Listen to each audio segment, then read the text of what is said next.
જિલ્લાના ગઢડા સ્વામીના ખાતે અખિલ ભારતીય યુવા કોળી સમાજ આયોજિત આ 13મા વિદ્યાર્થી સન્માન સમારંભ અને તેજસ્વી તારલાઓને યાદ કરીને એમને વિવિધ ભેટ આપીને સન્માનિત કરવા માટેનો આજનો કાર્યક્રમ ગઢડા ખાતે હતો। ખાસ કરીને યુવાનો જે ભાઈ અશોકભાઈની આખી ટીમ એમના માધ્યમથી સરસ મજાનું આ 13મી વખત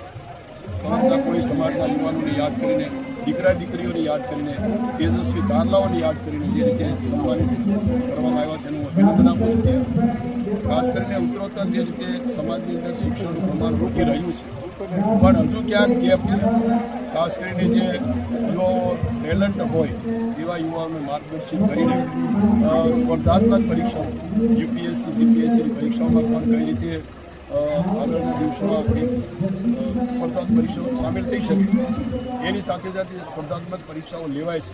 એમાં પણ બહોળા પ્રમાણમાં આ યુવક યુવતીઓ ભાગ લે અને પોતાની કારકિર્દી કઈ રીતે બનાવી શકે, એની સાથે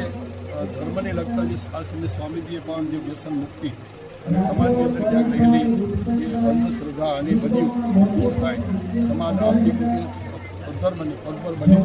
એની સાથે સાથે આવતા દિવસોમાં શિક્ષણની સંસ્થાઓ પણ આ સમાજના માધ્યમથી યોગ્ય જ્યાં જરૂરિયાત એવા વિસ્તારોની અંદર ઊભી થાય એ માટેનો પણ એથી વિચાર વ્યક્ત કરવામાં આવ્યો અને આવતા દિવસમાં પરમતા કોળી સમાજના યુવાનોનું ભવિષ્ય, યુવા યુવતીઓનું ભવિષ્ય કઈ રીતે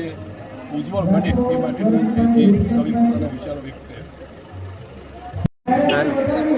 ઉમેશભાઈ, આજે સમાજનો કાર્યક્રમ હતો, શું કાર્યક્રમ હતો અને વિદ્યાર્થીઓને યુવાનોને શું સંદેશ આપશો તમે?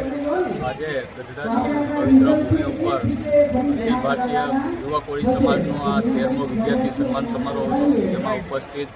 રાજ્યના આપણા કેબિનેટ મંત્રી માનનીય મોજીભાઈ બાવળિયા સાહેબ ઉપસ્થિત રહ્યા, બંને મંદિરોના કોઠારી સ્વામીજી પણ ઉપસ્થિત રહ્યા અને સૌ કોળી સમાજના જિલ્લા પંચાયતના સદસ્યશ્રીઓ, તાલુકા પંચાયતના સભ્યો, સરપંચશ્રીઓ અને સૌ ગામનાજનો ઉપસ્થિત રહી અને આજે વિદ્યાર્થીઓ અને વિદ્યાર્થીઓનું આજે સન્માન સત્કાર કરવામાં આવ્યો છે, જેને ધોરણ 8થી લઈને 12 સુધી જે વિદ્યાર્થીએ મહેનત કરી અને સારા ગુણ મેળવ્યા છે એનું આજે સમાજ દ્વારા આજે સન્માન કરવામાં આવ્યું છે અને સાથોસાથ સૌ આગેવાનો વતી અને આગેવાનો દ્વારા સમાજ વ્યસનમુક્ત બને અને સાથોસાથ હવે ખાલી બીએડ કે પીટીસી નહીં પણ વિદ્યાર્થીઓને એ પણ કહેવામાં આવ્યું છે કે ભાઈ જીપીએસસી, યુપીએસસી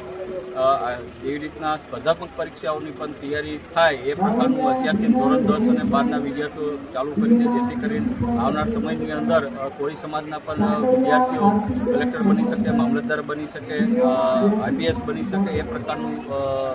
સંકુલ માનનીય કુંવરજીભાઈ અને સમાજના સૌ અમે આગેવાનો દ્વારા ગાંધીનગર ખાતે કરવા જઈ રહ્યા છીએ અને બોટાદ જિલ્લામાં પણ એક કોળી સમાજનું સંકુલ બને જેમાં વિદ્યાર્થીઓનું રહી અને સ્પર્ધાત્મક પરીક્ષાની તૈયારી કરી શકે એ પ્રકારનું આજે ગોલ આપવામાં આવ્યો છે।